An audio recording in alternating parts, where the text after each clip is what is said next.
A vida com Deus, eu lembro, por exemplo, de Jó. Jó, diante lá dos seus questionamentos, ele fala, olha, eu ando para a direita, eu não encontro Deus, eu ando para a esquerda, eu não encontro Deus, eu vou para frente e para trás, não encontro Deus. Aonde está Deus?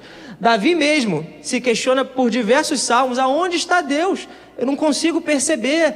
E às vezes a gente fica nessa coisa de querer que Deus responda, faça, aconteça, se manifeste, e Ele simplesmente não aparece. E aí a gente fica nessa coisa de querer as coisas de forma imediata e Deus não age dessa forma.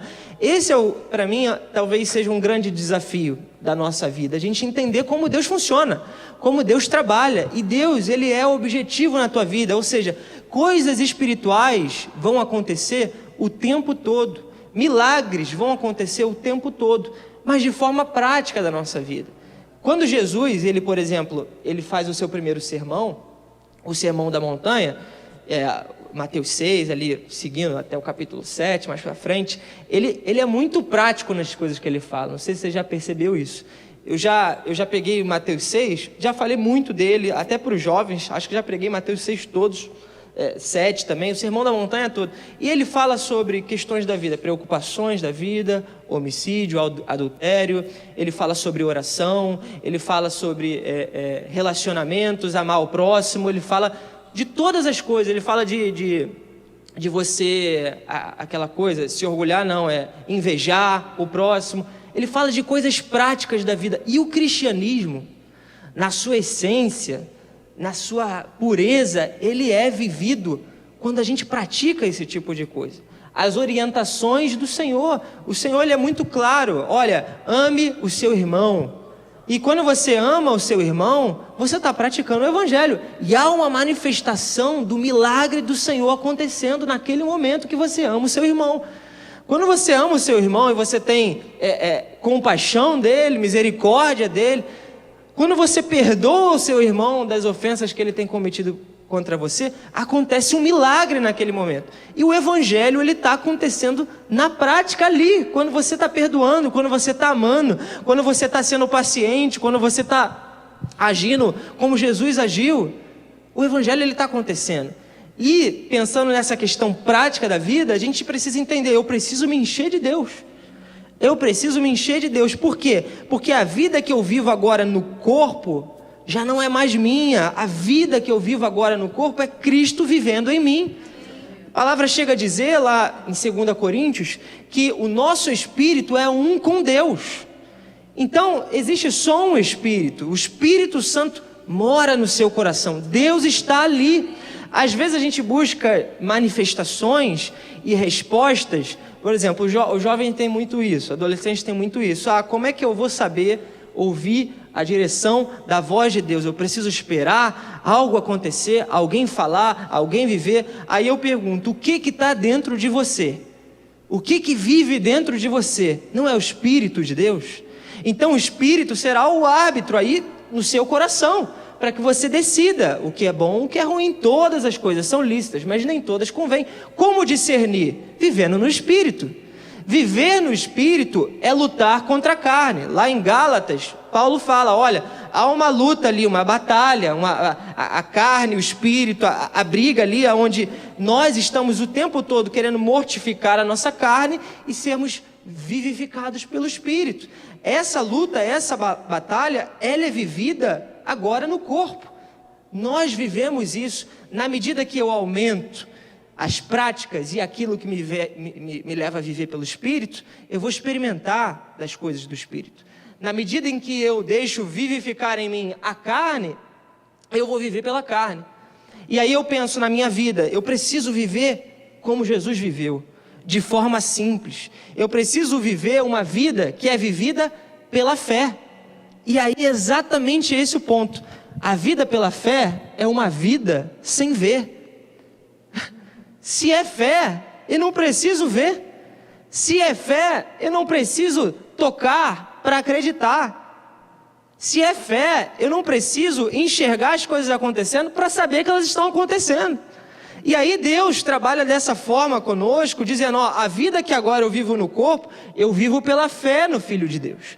Eu vivo pela fé em Cristo Jesus. E crendo que Cristo Jesus morreu pelos meus pecados, me deu uma nova vida e disse, olha, você agora tem um novo corpo, você agora tem uma nova vida, haja dessa maneira. Quando eu vivo dessa maneira, eu vivo um milagre todos os dias da minha vida.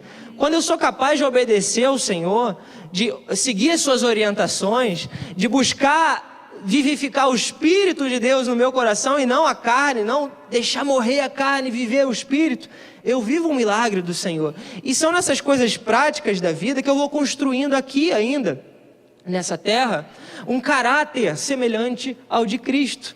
E aí, à medida que eu tropeço, eu me arrependo, eu ajusto, eu ajeito, e não falho de novo. E se falho de novo, na medida que eu falhar, eu me arrependo, eu ajusto e eu prossigo. E na medida que eu vou fazendo isso repetidas vezes, sendo testado, sendo aprovado, sendo ali gerado pelo Senhor um caráter, Ele vai me amadurecendo na fé. Agora, na medida em que eu não entendo isso, espero sempre do Senhor algo para acontecer, eu fico parado. Porque Deus não fala, Deus não age, eu acho que Ele só fala quando eu acho que Ele só age quando do meu jeito, da minha forma, e aí eu vou vivendo a minha vida de forma muito pelo que eu vejo, pelo que eu enxergo, pelo que eu toco. Mas a vida com Deus não é dessa forma. A vida com Deus é prática. Na maioria das vezes, a vida pela fé, ela não é extraordinária. Ela não é vivida em grandes movimentos. Ela é vivida no ordinário, no dia a dia, naquilo que você vai fazer amanhã. Na maioria das vezes, você não está aqui. Quando a gente levanta as nossas mãos aqui e adora o Senhor, e tem aquela êxtase diante do Senhor, Deus é maravilhoso, e Ele toca no teu coração, e você sente que Ele está falando com você, na sua segunda, talvez isso não aconteça, mas é tão espiritual quanto. Sabe, eu estou querendo dizer isso. Eu lembro, por exemplo, de Ana. Estava lendo essa semana a vida de Davi, né? Ali, 1 Samuel, 2 Samuel, 1 Crônicas, 2 Crônicas. Estava olhando ali também um pouco mais para trás. Aí eu me deparei com a vida de Ana. Ana é aquela que teve Samuel, né? Mas antes de ter Samuel, ela teve uma dificuldade muito grande de ter um filho. E eu lembro, se você olhar o texto, ela diante do Senhor, muito tempo sem ver as coisas acontecerem. Ela chorava diante do Senhor e pedia o Senhor que abençoasse ela. Enquanto as outras pessoas, ela via as outras mulheres tendo filhos, e a própria mulher que, eu não lembro o nome dela. Oi? Menina? Benina. Penina, eu não lembrava desse nome não, é esse, né? Então, ela tinha, aí a Ana não tinha, falou, meu Deus e tal, e se colocava diante do Senhor e simplesmente as coisas não aconteciam. E aí, em algum momento, aí Samuel vê ela, fala, essa mulher tá doida, não tá bem não, sai daqui, junta tuas coisas, vai embora e tal, o que você tá fazendo? Aí ela falou, não, eu estou orando ao Senhor, buscando ao Senhor, e ali o Senhor intervém e libera a promessa. E quando Samuel nasce, ela tem aquele momento em que ela leva para o Senhor, tem um texto que ela começa a ministrar ao Senhor e ela exulta ao Senhor. Um paralelo seria também com Maria. Maria, quando está diante do nascimento de Jesus, ela tem uma canção, um poema que ela faz, e ela exulta diante do Senhor. O poema começa exatamente assim, eu exulto, eu bendigo ao Senhor, a minha alma, ela bendiz o Senhor. Por quê? Porque o Senhor se manifestou, porque o Senhor se fez presente, o Senhor cumpriu a promessa dele, o Senhor fez um milagre. Mas na maioria dos momentos, como Ana passou, não foi desse jeito. Ela passou aos pés do Senhor. E a gente precisa entender, a vida com Deus é dessa forma. Na maioria das vezes, a gente vai vir aqui aos domingos, vai buscar ao Senhor. Às vezes as coisas não vão acontecer, e é bom que não aconteça na maioria das vezes, mas a vida com Deus acontece. A vida com Deus acontece. Então, nas coisas simples, Deus vai ensinando. E nas coisas simples que nós obedecemos ao Senhor, o milagre do Senhor, da graça do Senhor vai atuando na tua vida para que as coisas espirituais aconteçam. É sobrenatural perdoar, é sobrenatural obedecer, é sobrenatural viver em santidade, é sobrenatural viver as coisas de Deus no teu dia a dia. E aí o Espírito do Senhor que vive dentro de nós, Ele é um só com Deus. E a gente compartilha com Deus da mesma vontade. É por isso que, quando eu sou crente, eu morri para mim mesmo. Eu não tenho mais sonhos, eu não tenho mais objetivos. Todos eles morreram, eu não tenho mais vontade. A minha vontade é fazer a vontade de Deus. Os meus sonhos são os sonhos de Deus. Por quê? Porque os sonhos dele são muito melhores do que os meus.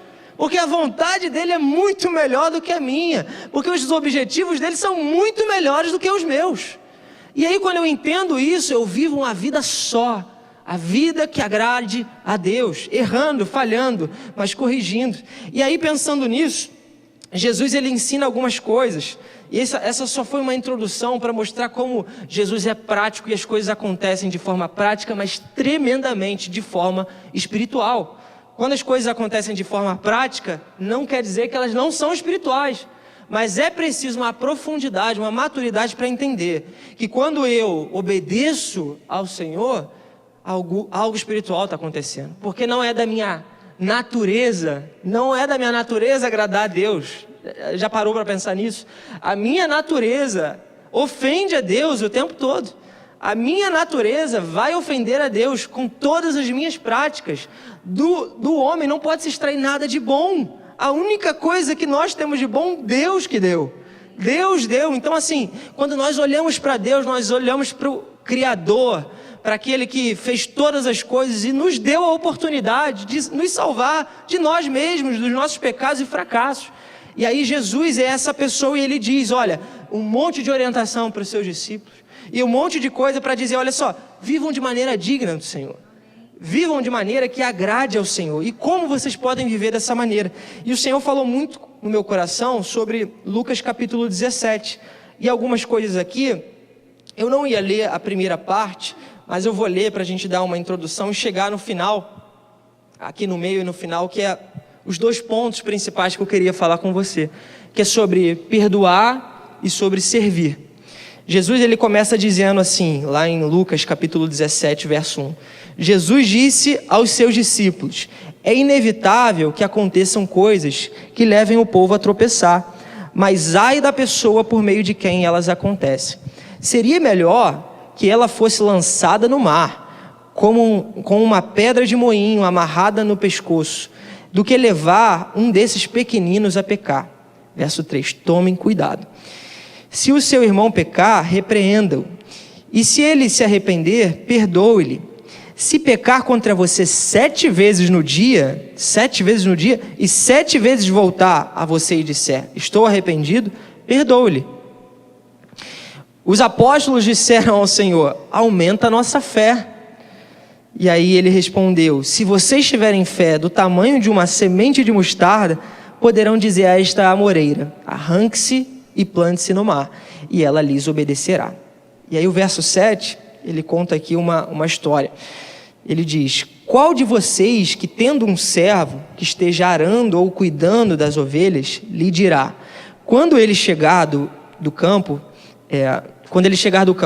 vem agora e sente-se para comer. Ao contrário, não dirá, prepare o jantar, apronte-se e sirva-me enquanto como e bebo, depois disso você pode comer e beber? Será que ele agradecerá ao servo por ter feito o que lhe foi ordenado?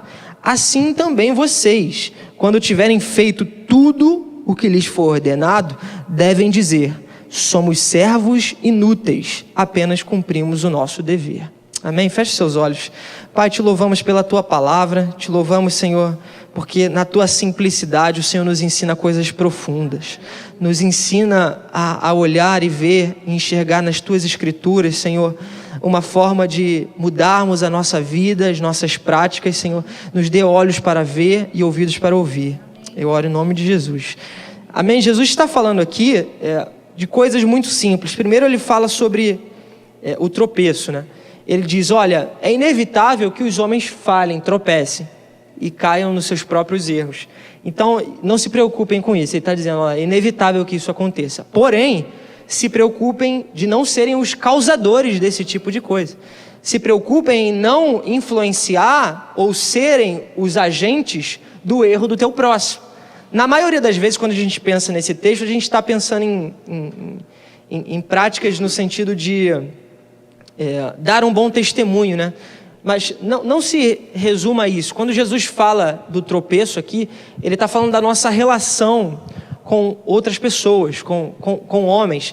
Ele chega a dizer, olha, o objeto, né, para quem ele está dizendo, ó, não faça tropeçar essas pessoas, é pequeninos. Ele está se referindo aqui aos pequeninos, que aqui podem se referir a tanto imaturos na fé, pessoas ainda amadurecendo na fé, como também ele se refere a essa mesma palavra a pessoas que são pobres em espírito. Ou seja, quando ele tinha os discípulos dele, ele diz, olha, é bom que o Senhor tenha escondido essas coisas dos sábios desse mundo e revelado aos pequeninos. E aí dizendo que são pessoas humildes. E fazendo um contraponto, obviamente, com os fariseus, os homens da lei. E ele fala isso exatamente direcionando, e Jesus, eu estou dizendo isso porque logo antes, no capítulo 16, 15, ele faz algumas denúncias contra os fariseus. Ele está dizendo isso propriamente para os fariseus, dizendo, olha, alguns homens, eles servem de pedras de tropeço para vocês. Eles se dizem ser e vivem na hipocrisia, na religiosidade, e atrapalham aqueles que estão querendo viver uma vida de forma verdadeira na fé, que apesar de exteriormente parecerem sujos, estão querendo viver de maneira íntegra, enquanto que os fariseus, na maioria das vezes, Jesus fala isso, ó, exteriormente vocês estão limpos, mas interiormente o coração de vocês está falho. Então Jesus, ele está dizendo aqui, ó, não sejam os causadores de tropeço, não por conta da religiosidade, não sejam agentes de forma tal que você atrapalhe a fé do seu irmão. Então Jesus provavelmente ele está se referindo aos fariseus, tanto é que lá no capítulo 11, verso 42, ele fala, e a gente já tem aqui alguns ais, né, de Jesus, ai de vocês, e ele cita aqui alguns referentes aos fariseus, só para você entender, verso 42 em diante, do capítulo 11 de Lucas. Ai de vocês, fariseus, porque dão a Deus o dízimo da hortelã, da arruda e de toda sorte das hortaliças, mas desprezam a justiça e o amor de Deus.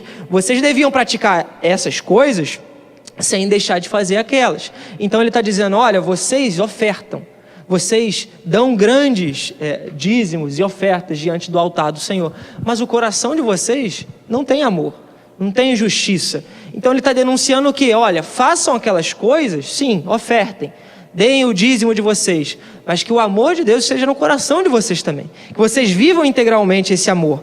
Aí no verso 43 ele diz, ai de vocês, fariseus, porque amam os lugares de honra nas sinagogas e as saudações em público. Ai de vocês, porque são como túmulos que não são vistos, por sobre os quais os homens andam sem o saber. Um dos peritos da lei disse e respondeu ao mestre, mestre, quando dizes essas coisas, insultas também a nós. Quanto a vocês, peritos na lei, disse Jesus, ai de vocês também, porque sobrecarregam os homens com fardos que dificilmente eles podem carregar, e vocês mesmos não levantam nenhum dedo para ajudá-los. Então ele está dizendo, ó, esses homens, eles servem de pedras de tropeço para algumas pessoas. Aqui para os homens da lei, ele está dizendo, olha, vocês colocam regras demais, vocês estabelecem parâmetros demais, parâmetros inalcançáveis, que nem vocês conseguem alcançar, e submetem os homens, as pessoas, a viverem debaixo dessas regras, que eles não conseguem alcançar, e por não conseguirem alcançar, ficam do jeito que estão, e vocês nem ajudam eles. E aí ele está dizendo, ó, dessa forma, vocês acabam gerando tropeço na vida do irmão. Então é uma denúncia aqui que Jesus está falando, ó, não pegue esses pequeninos e atrapalhe aqueles que, por mais que diante da sociedade, não tem uma vida perfeita e regrada, não utilize das suas práticas religiosas para ofendê-los. E aqui é um ponto interessante. Jesus, quando denuncia, e eu sempre tive essa pergunta quando eu era adolescente, eu perguntava, por que Jesus é tão rigoroso com os fariseus e com os mestres da lei, que estão em pecado, e não é tanto com aqueles outros que estão em adultério, em outros tipos de pecado, né? Eu tinha essa pergunta, fazer essa pergunta para mim. E eu acho que um ponto interessante da gente pensar, sem querer esgotar e responder, é que os fariseus e os mestres da lei, quando Jesus, ele próprio diz, olha, cuidado com o fermento dos fariseus. Sabe o que é o fermento dos fariseus? Ele diz, a hipocrisia. Cuidado com a hipocrisia dos fariseus. Por quê? Porque o fermento, ele serve para levedar a massa, né? Para crescer a massa. Então, a hipocrisia, ela pode afetar um número grande de pessoas. Porque não sendo, dizem que são. E utilizam as suas posições para impor aos outros um fardo pesado demais para viver, sem que ninguém consiga viver e sem ninguém consiga se ajudar. E aí ele diz, olha, cuidado com isso. Por quê? Porque essa prática, ela leva à religiosidade. E aí é um grande problema, porque Paulo diz, olha, vamos mortificar a carne. E aí o que os fariseus faziam? Eles usavam a carne para matar a carne. Só que a carne que mata a carne é pior do que a carne que foi morta. Vou explicar, calma. O que é a carne que mata a carne? A religiosidade. Então eles usavam a religiosidade para mortificar a carne. Só que a religiosidade, que é a carne que matou a carne, é pior do que a carne que foi morta pela carne. Entenderam? Chegaram lá? Chegamos lá? Então, é o problema dos fariseus. Eu ouvi essa frase uma vez de um pastor, esqueci o nome dele, alguma coisa Walker, que é dos Estados Unidos. E ficou no meu coração, e foi meio que uma resposta que eu pude dar. Por quê? Porque o grande problema dos fariseus é a falta do arrependimento, da confissão dos pecados, da clareza no seu coração de que eu sou aquilo que Jesus chamou de pobre em espírito, miserável homem que sou. Eu preciso de Deus. Lembra quando Jesus fala do publicano, do fariseu? Olha, diante do Senhor um batia no peito e dizia, eu sou o cara, eu oferto, eu morro para o Senhor, eu vivo e faço, e o outro tem misericórdia de mim. Ele diz, qual que foi perdoado? É aí que está a diferença. E aí a gente precisa entender, quando eu coloco esse tipo de fermento na minha vida, da hipocrisia, colocar um fardo grande demais, uma religiosidade grande demais, eu acabo gerando hipocrisia. É por isso que Jesus diz, olha, cuidado quando vocês julgam, porque o julgamento hipócrita é um julgamento que eu não faço parte. Se vocês forem julgados, serão na mesma medida julgados com aquilo que vocês estão julgando. Então o julgamento hipócrita, quando Jesus denuncia, é exatamente isso. Ele dizendo, olha, não sejam uma pedra de tropeço, na medida em que vocês colocam um fardo demais que ninguém consegue alcançar. E eu penso nisso, por quê? Porque a vida com Deus, quando eu entendo que eu sou miserável, que eu preciso do Senhor, é uma vida que não me exime do pecado. Eu lembro de Davi, por exemplo. O próprio Davi, quando a gente olha a palavra de Deus dizendo, é o homem segundo o coração de Deus. E você vai lendo as escrituras, e lendo Davi com Batseba, e lendo Davi fazendo recenseamento, e ver Davi fazendo um monte de coisa, escandalizando, lembra de Mical? Escandalizando também. Davi era um cara complicado. Você olha e fala, aquilo é um homem segundo o coração de Deus. Se você conta toda essa história de Davi para qualquer outra pessoa, sem dizer que era Davi, e pergunta, esse é um homem segundo o coração de Deus, o que você ia responder? Que não é. Não tem como. Aí você olha para aquela situação, para aquele homem, tirando a figura de Davi, que a gente já conhece, e vê qualquer pessoa fazendo e diz, é possível um homem daquele ser segundo o coração de Deus? E aí quando eu olho para essa situação, eu penso, qual que é a tua medida, Senhor? Qual que é a tua medida para dizer o que eu preciso ser para ser um homem segundo o coração de Deus? Eu estava até falando isso com jovens. A gente precisa entender, Davi, ele era pronto, imediato em se arrepender. Ele era pronto, imediato em rever os seus erros. Tanto com Batseba, quanto no censo que ele fez, imediatamente, quando ele foi confrontado por Natã, eu não lembro outro profeta, era outro mais para frente, ou era Natã, não lembro agora. Quando ele foi confrontado, imediatamente ele diz, Senhor, nos dois textos, nos dois, Senhor, pequei contra o Senhor, pequei gravemente contra o Senhor, me arrependo diante do Senhor. Quando eu olho para essa prática, eu vejo aí um sintoma positivo, que é o homem que é pronto a obedecer, ele é pronto a se arrepender também dos seus erros. Eu preciso entender isso, porque quando eu olho, por exemplo, para Saul, lembra daquele texto? Samuel dizendo, espera, não sacrifica, vai ter a batalha, vou chegar para sacrificar. O homem não aguentou, foi lá e sacrificou. O problema para mim, o maior do texto aí para mim, não é nem o momento em que Samuel diz, olha, é melhor obedecer do que você fazer isso aí. Mas para mim, é um momento em que Saul, isso denuncia Saul, quando ele fala assim, olha, pequei, vírgula, mas me honra diante dos anciãos. Ele diz isso no texto. Olha, eu pequei, mas me honra, não mostra lá, não denuncia não. Davi se rasgava diante do Senhor.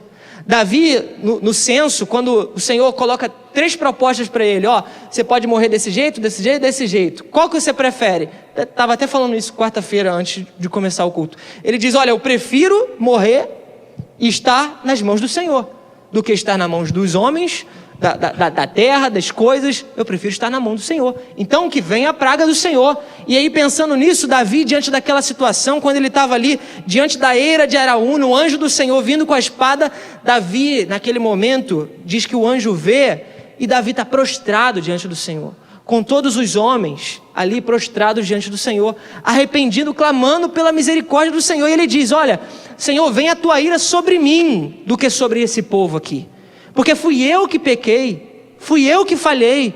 Então Davi era um homem pronto a se arrepender das suas falhas. E isso mostra um homem que é e anda segundo o coração de Deus. Um homem que é pronto em reconhecer os seus erros, as suas falhas. E isso é um milagre. Isso é viver de forma extraordinária no teu dia a dia. Ninguém gosta de chegar, falhei, desculpa, mas isso é o sobrenatural de Deus acontecendo. É quando uma pessoa é capaz e pronta a se arrepender.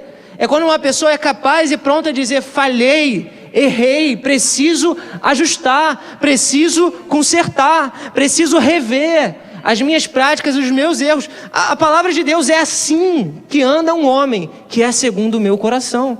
Um homem pronto a ser obediente, é um homem pronto a dizer, pequei e falhei. E aí a gente precisa entender, a minha carne luta contra o meu espírito, e a luta na carne é uma luta diária. Lá em Gálatas, capítulo 2, verso 17, não precisa abrir, Paulo diz, pois a carne deseja o que é contrário ao espírito, e o espírito o que é contrário à carne, não liga. E aí ele diz, eles estão em conflito um com o outro, de modo que vocês não fazem o que desejam. Qual era o problema dos fariseus? Matavam essa carne com outra carne, religiosidade, e gerava um motivo de tropeço para toda a população.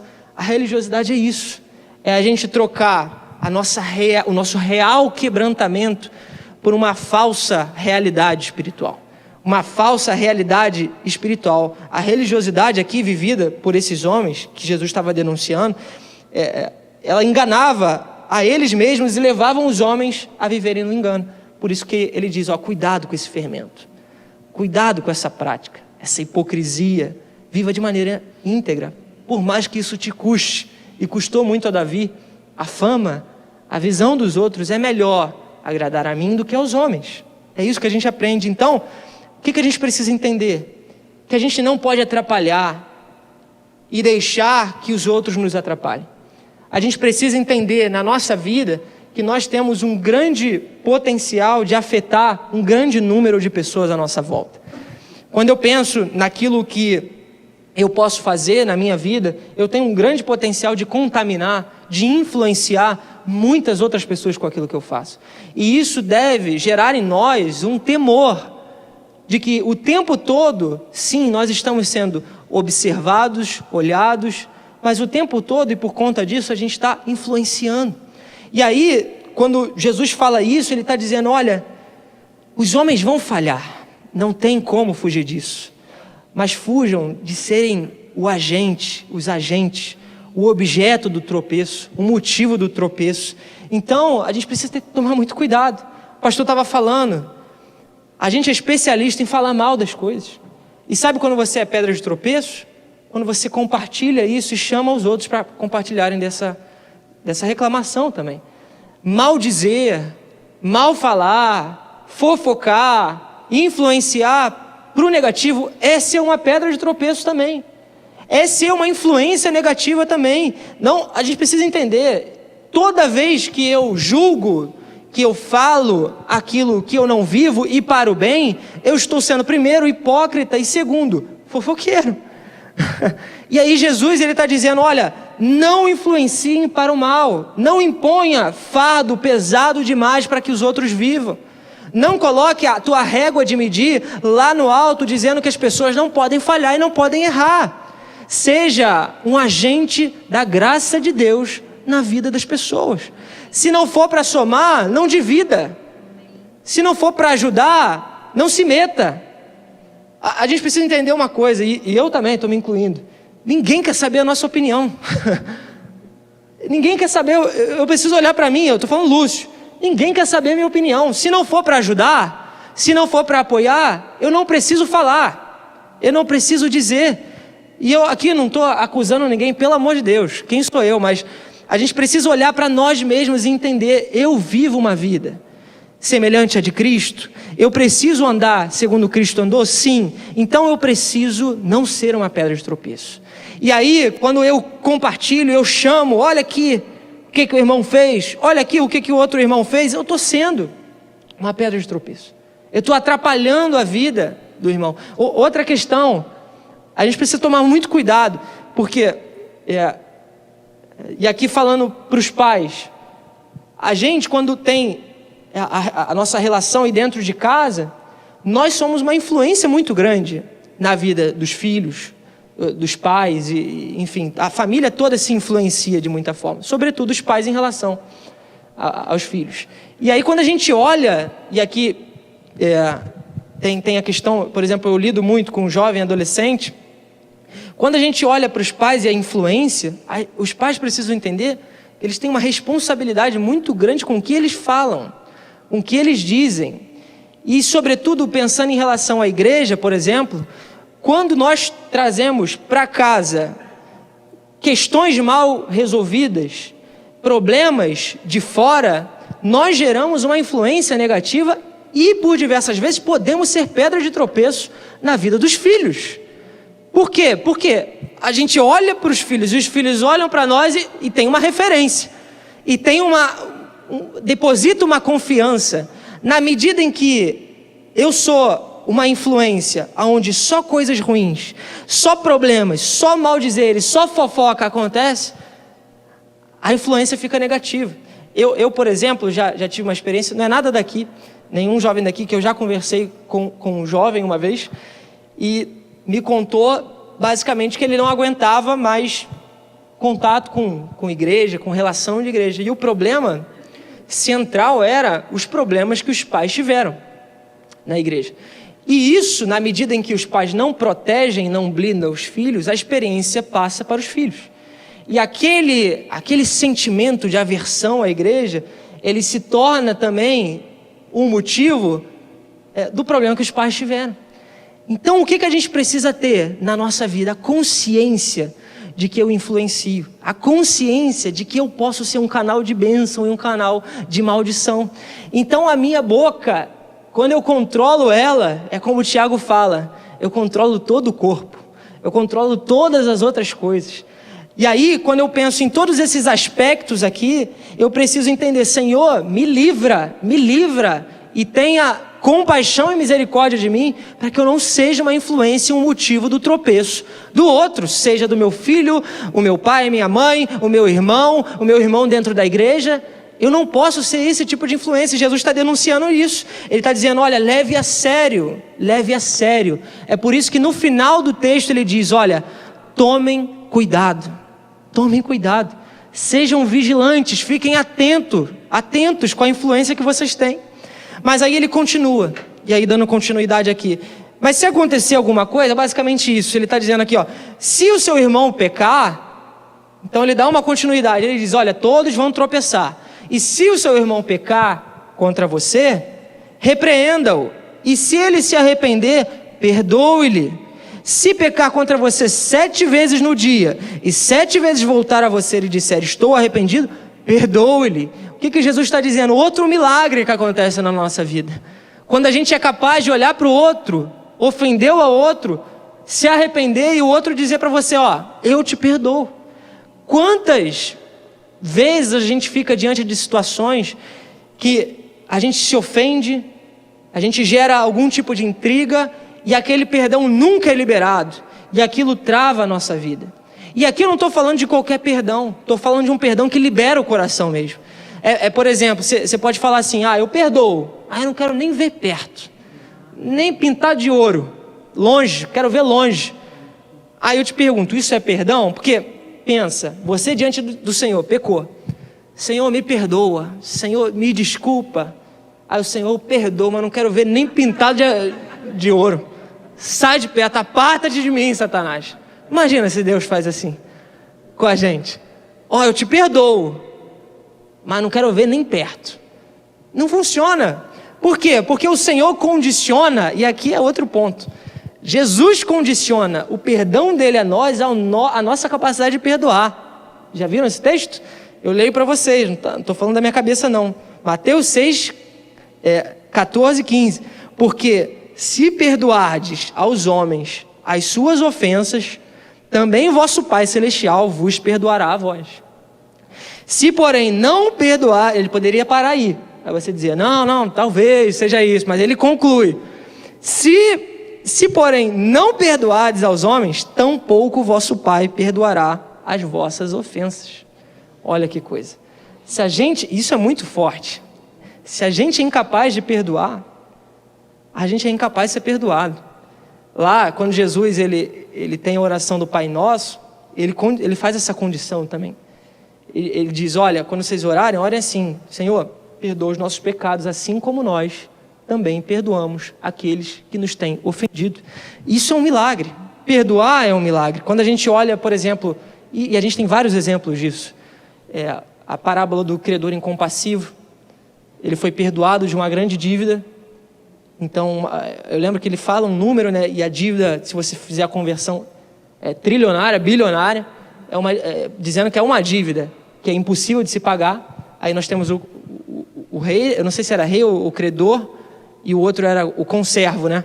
Isso. E aí ele tem ali uma dívida, perdoa desse servo, e aí esse servo tem uma dívida muito menor com o conservo, e aí essa dívida muito menor, apesar dele ter sido perdoado, ele não perdoa. E ele diz, olha, pega esse cara aí, acaba com ele, e aí o que acontece? E é o que Jesus está narrando aqui, nessa parábola. Na medida em que ele não perdoou, ele também não foi perdoado. E ele diz, então pega esse cara aí, coloca lá na masmorra, e ele vai ter que pagar a dívida dele. E é assim que Jesus faz. Quando eu olho, por exemplo, para minha casa, minha família, eu preciso entender, eu não posso viver em guerra. Eu não posso viver em batalhas intermináveis. Alguém sempre precisa ceder. E quem vai ceder? Quem quer viver o extraordinário no ordinário. Quer viver a vida de Deus na realidade, na prática. É quem tem que dar a face. E quem tem que dar a face? Senão eu e você. Somos nós. E nós precisamos viver essa vida ainda aqui na terra. A gente precisa perdoar ainda aqui na terra. Não é só quando for perfeito, não. É ainda aqui na terra. Para que isso venha até nós. E é como eu falei, Jesus, olha, se vocês perdoarem, vocês serão perdoados. Então Jesus ele está dizendo, olha, vocês precisam perdoar 7 vezes no dia, se for preciso. E aqui o número 7 é aquela conclusão, né? O total, aquela coisa de forma completa. E aí a gente vê um questionamento, por exemplo, de Pedro a Jesus, de mais um pouco para frente. Pedro pergunta, Senhor, a gente precisa perdoar quanto? Aí Jesus conta a parábola do credor incompassivo, exatamente respondendo a Pedro.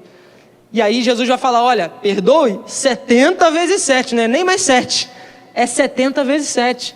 É uma capacidade que nós precisamos entender. E aí eu quero dizer para você, como perdoar? Como perdoar? E aí você pode dar 1000 motivos do porquê não perdoar, né?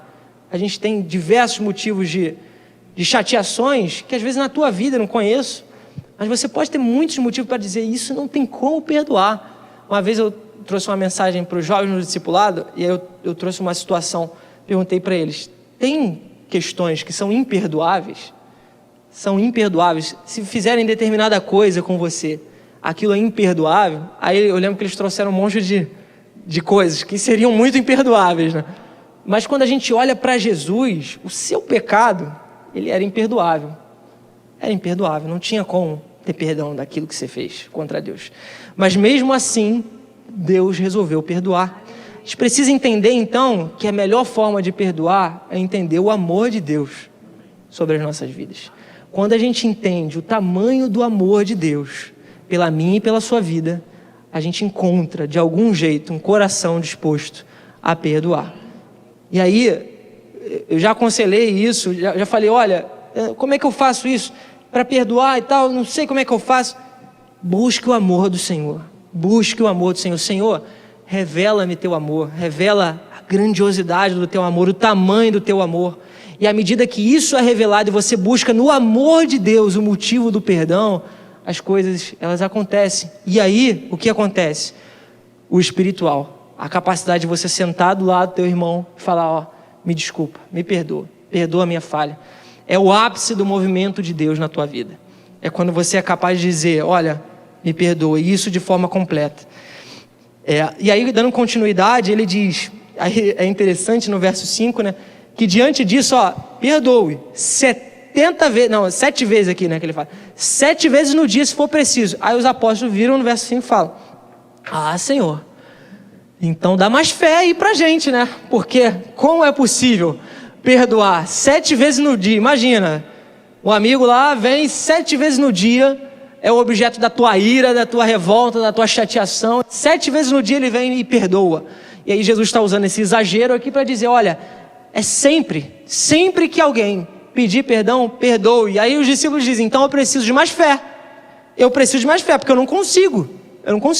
Aí Jesus responde, olha, se vocês tiverem a fé do tamanho de uma semente de mostarda, poderão dizer a esta amoreira, arranque-se e plante-se no mar, e ela lhes obedecerá. Ele não responde diretamente, né?